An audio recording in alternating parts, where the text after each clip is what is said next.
La historia del cristianismo comienza en el libro de Génesis. Cuando Adán y Eva desobedecieron a Dios, Dios hizo una promesa. Él dijo que enviaría un libertador que traería la paz con Dios y rescataría a la humanidad de la esclavitud del pecado a la que ahora estaban sujetos. Esa misma promesa es dada a Abraham. Dios le dijo que de su descendencia provendría el libertador, que traería bendición a todas las familias de la tierra. Y para que esa promesa fuese cumplida, Dios le daría un hijo aún en su vejez. Además, Dios le promete que habitaría en la tierra de Canaán para siempre. Cuando Isaac, el hijo prometido de Abraham, crece, también recibe la misma promesa que su padre, y Jacob, su hijo, también la recibió. Jacob tuvo 12 hijos, de los cuales se formó la nación de Israel. De ahí José, uno de los hijos de Jacob, es vendido como esclavo a Egipto.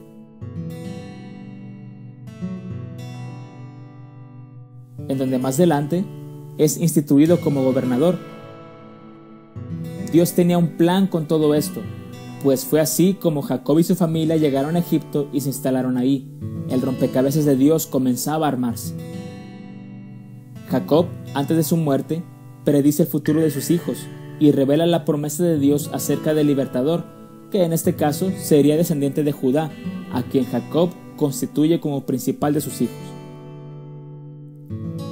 Pasados los años, los hijos de Jacob se multiplicaron formando un gran pueblo, pero fueron esclavizados en Egipto. En ese tiempo, Moisés es puesto por Dios para liberar a Israel. Él llevó a Israel por el desierto hasta llegar al monte Horeb, donde Dios hace un pacto con el pueblo y entrega la ley.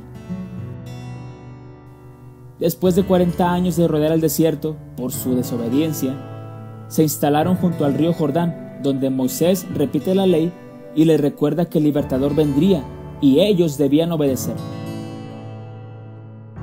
Moisés muere, pero Dios levanta a Josué para dirigir al pueblo a la conquista de la tierra prometida. Luego de muchas batallas, Israel se estableció en Canaán. Una serie de eventos suceden ahí, donde se olvidan de Dios y cada quien hacía lo que mejor le parecía. Es entonces cuando Dios levanta pequeños libertadores que llamaban al pueblo a volverse a Dios, hasta que Dios llama a Samuel, el cual reta al pueblo a regresar a la adoración verdadera. Pero ellos rechazan el gobierno de Dios y piden un rey como lo tienen las demás naciones. Después de haber experimentado un reinado cruel con Saúl, Dios les da un rey bueno, David, del cual descendería el libertador que reinaría por la eternidad. La desobediencia constante del pueblo llevó a la división de la nación, el reino del norte y el reino del sur. Dios tenía un propósito al permitir que Israel fuera dividido en dos reinos. Esta es otra pieza del rompecabezas de Dios. Tristemente, ninguno de los dos reinos escuchó a Dios, y por eso Dios permitió que fueran esclavizados. Israel fue llevado a Asiria en el año 722 a.C. y Judá a Babilonia en el año 605, que culminó con la destrucción del templo de Jerusalén en el año 586 a.C. Este es el periodo al que se le llama el exilio. Los judíos estuvieron exiliados en Babilonia. El plazo que Dios había indicado por boca del profeta Jeremías era de 70 años. Después de esos 70 años, un remanente judío regresó a su tierra. El primer regreso fue guiado por Zorobabel y Jesúa en el año 536 a.C. El segundo, bajo la dirección de Esdras, en el año 458 a.C. Y el tercero fue de Nehemías, en el año 445 a.C. En este periodo, los judíos reconstruyen el templo y los muros de Jerusalén y restablecen sus festividades y sus sacrificios. En este periodo, los profetas que anunciaron y recordaron la llegada del libertador fueron Ageo, Zacarías y Malaquías. Ellos fueron los últimos profetas en el Antiguo Testamento. En el periodo del exilio, el profeta Daniel relata cómo Dios soberanamente permite que Israel sea conquistado por los imperios gentiles, por Babilonia en el año 605 al 539 a.C., por Medo-Persia en el 539 al 331 a.C., por Grecia en el 331 al 146 a.C. y por Roma en el año 146 a.C. al 476 después de Cristo. Después del periodo de Nehemías y la última profecía de Malaquías, llegan los famosos 400 años de silencio, que concluyen con el anuncio del nacimiento de Juan el Bautista en Lucas capítulo 1.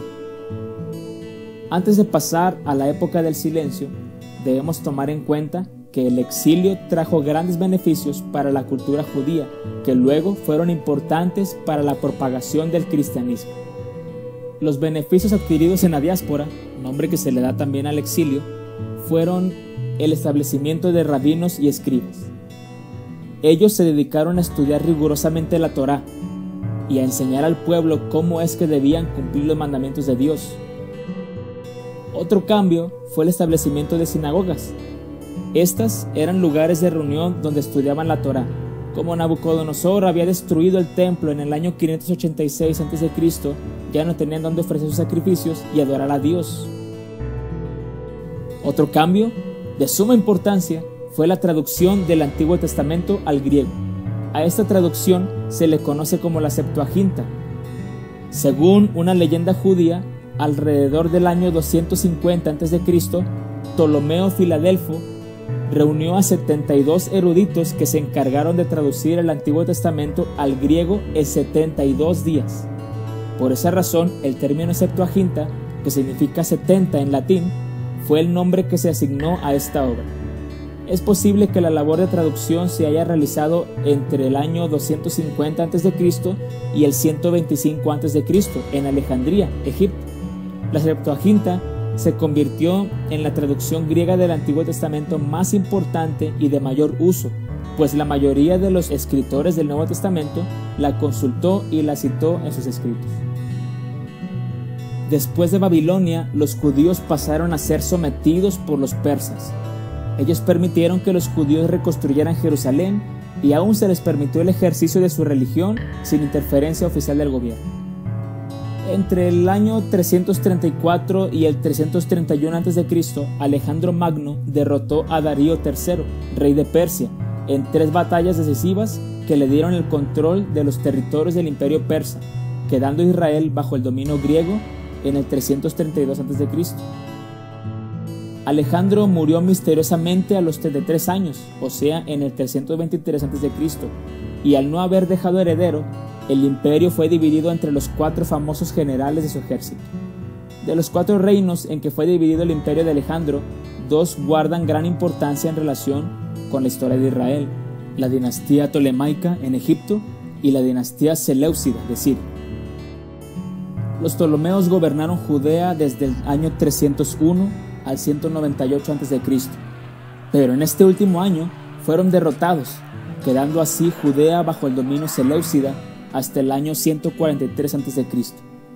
Los judíos tuvieron tolerancia a sus cultos y prácticas religiosas, pero éstas llegaron a su fin en el reino de Antíoco IV Epífanes, conocido también como Antíoco el Loco, que reinó en el año 175 a.C. hasta el 164 a.C. Este profanó y saqueó el templo de Jerusalén en el año 170 a.C. y en el año 167 a.C. ordenó la helenización de Palestina y prohibió a los judíos guardar sus leyes, celebrar sus fiestas, ofrecer sacrificios y circuncidar a sus hijos. Además de esto, para humillar grandemente a los judíos, Antíoco ordenó que los ejemplares de la Torá fueran destruidos y que se ofrecieran sacrificios inmundos en el templo y que comieran carne de cerdo. Él fue el primer monarca pagano que persiguió a los judíos por su fe. Todo esto provocó que iniciara la revuelta de los macabeos, llamada así por Judas Macabeo, que significa martillo, el cual, con la ayuda de su padre, sus hermanos y el pueblo judío, se levantó contra Antíoco y sus sucesores.